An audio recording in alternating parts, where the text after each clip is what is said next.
Hello students. कल हमने पढ़ा था प्रोटीन के स्ट्रक्चर और इंट्रो के बारे में, और एक टाइप्स पढ़ा था हमने प्रोटीन का कि सिंपल प्रोटीन क्या होता है। देन उसमें 2 टाइप्स थे, उसके बारे में हमने पढ़ा, उसका स्ट्रक्चर कैसे बनता है, क्या होता है। अब नेक्स्ट टाइप आता है प्रोटीन का कॉन्जुगेटेड प्रोटीन।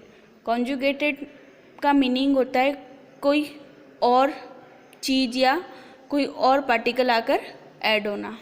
जैसे कॉन्जुगेटेड प्रोटीन है, कोई प्रोटीन है मतलब उसके साथ कोई और ग्रुप आके भी ऐड हो जाएगा, वो हो जाएगा हमारा कॉन्जुगेटेड प्रोटीन। और जो एक और कोई ग्रुप आके जो ऐड होएगा उसको हम कहेंगे प्रोस्थेटिक ग्रुप। ओके, मतलब कहने का मतलब ये है कि एक तो उसमें प्रोटीन रहेगा, मतलब अमीनो एसिड्स, प्लस उसके साथ कोई और नॉन अमीनो एसिड्स प्रोडक्ट आके ऐड हो जाएगा। इसको हम कोई और प्रोडक्ट आके ऐड होने को हम प्रोस्थेटिक ग्रुप भी कह सकते हैं, इसलिए उसको हम कहते हैं conjugated protein. For example first conjugated protein हुआ फॉस्फोप्रोटीन। तो जो ये फॉस्फो है ये एक कॉन्जुगेट है। तो जैसे कि फॉस्फो का क्या हो सकता है, फॉस्फोरिक एसिड, ये हो गया हमारा कॉन्जुगेटेड प्रोटीन। ओके, ऐसे कॉन्जुगेटेड प्रोटीन 6 टाइप का होता है, फॉस्फोप्रोटीन, न्यूक्लियोप्रोटीन, ग्लाइकोप्रोटीन, क्रोमोप्रोटीन, लिपोप्रोटीन और मेटलोप्रोटीन। अब फॉस्फोप्रोटीन में कॉन्जुगेट क्या होगा या प्रोस्थेटिक ग्रुप क्या होगा, फॉस्फोरिक एसिड। और न्यूक्लियोप्रोटीन में कॉन्जुगेट क्या होगा, न्यूक्लियोप्रोटीन। अब ग्लाइकोप्रोटीन में क्या होगा, कार्बोहाइड्रेट्स।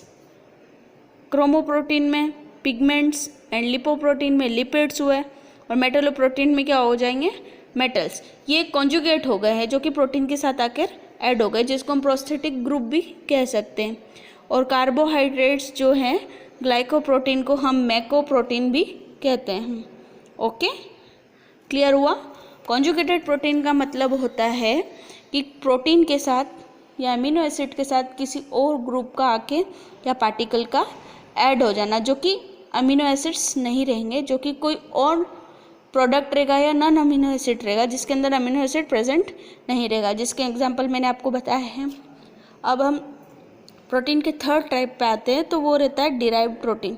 अब डिराइव्ड प्रोटीन क्या होते हैं, डिराइव्ड प्रोटीन सिंपल प्रोटीन और कॉन्जुगेटेड प्रोटीन के मिलकर ही बने होते हैं। फॉर एग्जाम्पल जब सिंपल प्रोटीन या कॉन्जुगेटेड प्रोटीन का हाइड्रोलाइज्ड होता है तो डिराइव्ड प्रोटीन मिलते हैं। इसका एग्जाम्पल है पेप्टोन्स, और पेप्टोन्स इसका एग्जाम्पल है, और प्रोटीएस इसका एग्जाम्पल है। ओके, मतलब जब पॉलीपेप्टाइड और प्रोटीन को हाइड्रोलाइज्ड किया जाता है तो उसमें स्मॉल पॉलीपेप्टाइड्स बनते हैं जो डिराइव्ड होते हैं, हमारे दोनों अमीनो एसिड को हाइड्रोलाइज करने पर डिराइव्ड हो रहे हैं, इसलिए ये डिराइव्ड प्रोटीन।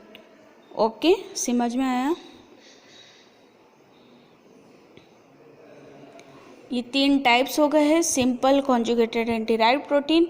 इसके आगे का वीडियो हम कल कंटिन्यू करेंगे। So thank you. आपको अगर कोई भी डाउट हो तो आप मुझसे पूछ सकते हो।